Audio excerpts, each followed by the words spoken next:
This will be a day long remembered. Now I am the master.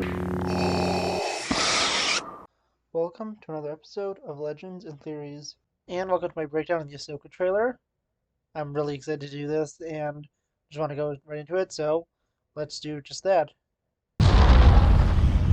War is inevitable. One must destroy in order to create.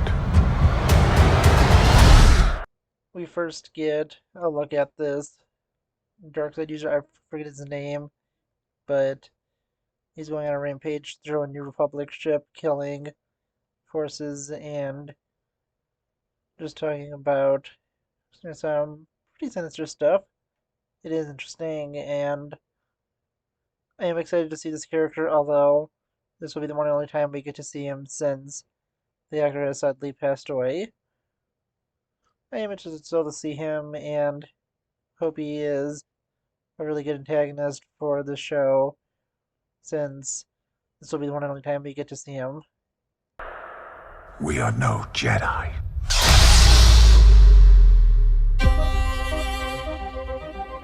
I started hearing whispers of Thrawn's return as heir to the Empire. We then get a few scenes that we have already seen, and mainly just having a little break here to try and avoid copyright stuff on the video, but the shot of Thrawn still looks really cool. What happens when we find Thrawn? Power, such as you've never dreamed. We then get to see these two, we'll just call them Dark Jedi for now, teaming up with Morgan Elsbeth to go and team up with Thrawn, and I'm interested to see if this is similar to Thrawn's relationship with Sabayoth from the Thrawn trilogy, or if it will be different. Either way, this looks like it's going to be interesting, and I really am excited to see this.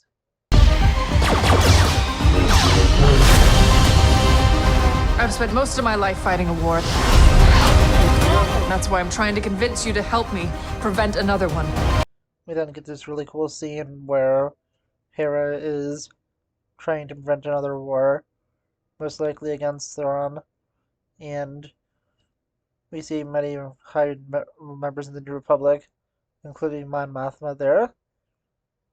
It is interesting to see what they will do with this, and just why they don't want to be really going against the Imperial Remnant, which I'm just going to be assuming this is. And it'll probably be that they don't see them as a threat and just want to try and peacefully rebuild the galaxy. But Ahsoka, Hera, and Sabine will see the threat that Thrawn poses. You and I both know who could help you with this. She's still just as stubborn as ever. We then get the trailer's introduction to Sabine, and just to say that they have history together, and Ahsoka knows of her. And, well, it's just mainly to set up Sabine's character and let people know who's watching that there has been history. It has some nice lines, but really isn't anything new for people who have watched Rebels. I bet your master found you difficult at times. Anakin never got to finish my training. I walked away from him, just like I walked away from Sabine. And then we get some other interesting stuff where Ahsoka is talking about just how her relationship with Anakin was and how she left him, and then that she walked away from Sabine, which references the fact that they did start on a hunt for Ezra originally, and then after they went on it for a little bit, that Ahsoka left Sabine behind and went on her own mission. We don't really know what that was. We just know that it did happen, and it'll probably be shown in the show, which will be interesting to see. You never made things easy for me, Master. And this is probably one of the more interesting lines, and could imply a few different things. The first is that Sabine is force sensitive and Ahsoka began to train her. The second is that this is more of a sarcastic line. And the third is that maybe Ahsoka just trained Sabine in lightsaber combat a little better since she currently has Ezra's lightsaber, and Sabine just needed to know how to use it better since she only got brief training when she had the dark saber and was trained by Kanan. Either way, this line is interesting, and I wonder which one it will fully mean. Although I think it's probably the last one. But there is a chance for the other two to be possible, at least. As a Jedi, sometimes you have to make the decision no one else can. But I'm counting on you to see this through. Nice haircut. We then get this really nice scene where Ezra is giving a speech to what I'm just going to assume is Sabine on the recording. Could be someone else, maybe even meant for Ahsoka, but this is just Ezra saying that Jedi have to make hard decisions, and he's leaving something up to, well, I'm just going to guess is Sabine, and they'll probably be for her to protect his homeworld of Lothal. We then also get this really cool look at the mural from Rebels, and it's pretty interesting to see it, and I think it looks pretty cool. It also helps confirm when that Rebels scene takes place. It seems that Sabine will originally have the longer hair and then cut it, and the scene from Rebels does take place during this and not in the past, like people were speculating, and people were thinking it's the opposite, that she grew out her hair after the first time, and now she's gonna have the longer hair in the show. But it looks like they're going the other way, and so it's gonna be pretty interesting to see it.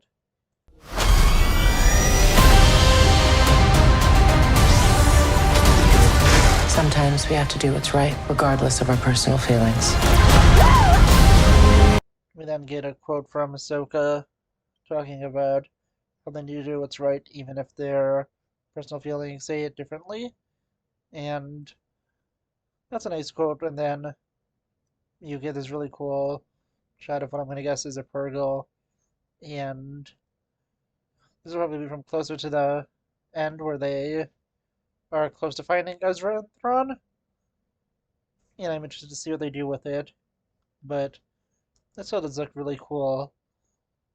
And I'm really excited to go to the next clip. But still, it looks interesting, and I like them using this Jedi shuttle from the Clone Wars because it does look pretty cool. Buckle up. If we don't stop Thrawn, everything will be in vain. And then they have just a line setting up just how much of a threat Thrawn is before we get our first official look at Grand Admiral Thrawn Rodo. And he looks just incredible.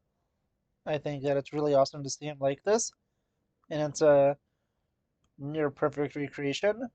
The only thing that probably could be done a little better is, like is described in basically every book, to have Thrawn's eyes be glowing, and I think that would definitely make this a perfect portrayal of him, at least look-wise. But besides that, Thrawn looks amazing, and I really just can't wait to see him in this. I'm also extremely hyped because I'm currently reading Outbound Flight, which is one of the last novels I haven't read that Thrawn has appeared in, and also one of my last Timothy Zahn novels I've not read. And I just got past a point where Thrawn took out an entire Trade Federation fleet without losing a single ship, and I'm just so excited to be both reading that today and getting our first look at live action Thrawn. I really just can't wait to see the story of Thrawn continue, and I just hope that he is just as incredible as he's always been.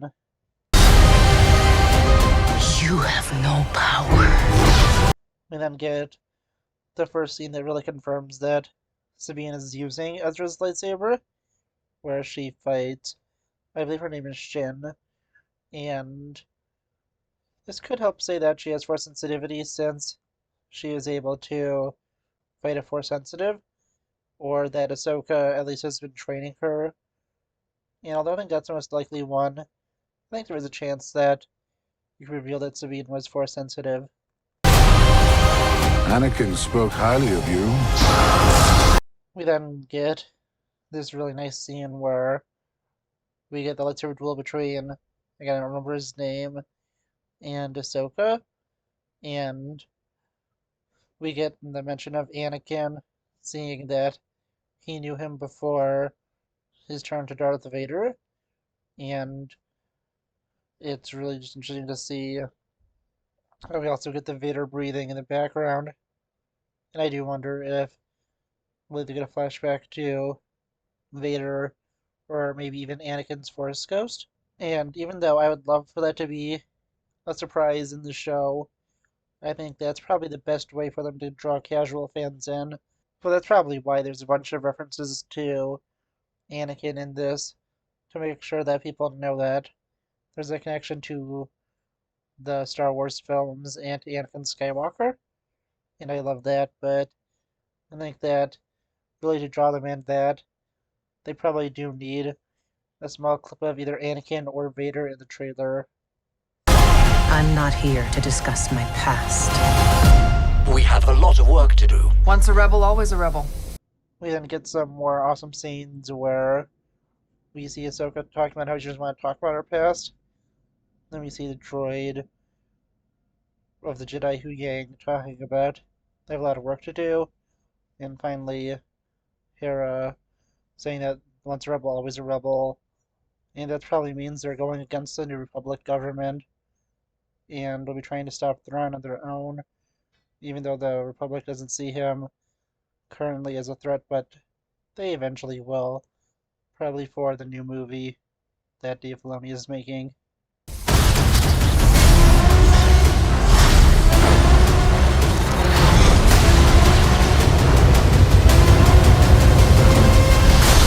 We finally get to see just a few more random scenes and action shots until we see Ahsoka battling one of the Inquisitors. And yeah, this all looks really cool. And I just can't wait to see Ahsoka. It looks like it's going to be super interesting. And I really just can't wait to see really everything they do, especially with Thrawn. And if they're going to make him as morally complex as he usually is, with him wanting to do this for the best of reasons to prepare the galaxy for what looks like another invasion by the Grisk, or if they'll be taken out of this, at least. Because Thrawn is probably one of the most interesting characters, and really is just an incredible character, and I can't wait to see what is done with him, because he's just one of the best villains of all the Star Wars, and I really hope they do a good job with him. But yeah, honestly, I want to know what you think. Please let me know in the comments. I'll see you on the next episode of Legends and Theories. Thank you for watching this episode of Legends and Theories. Please subscribe, like the video, share the video, leave a comment, check out the video on screen, and may the Force be with you.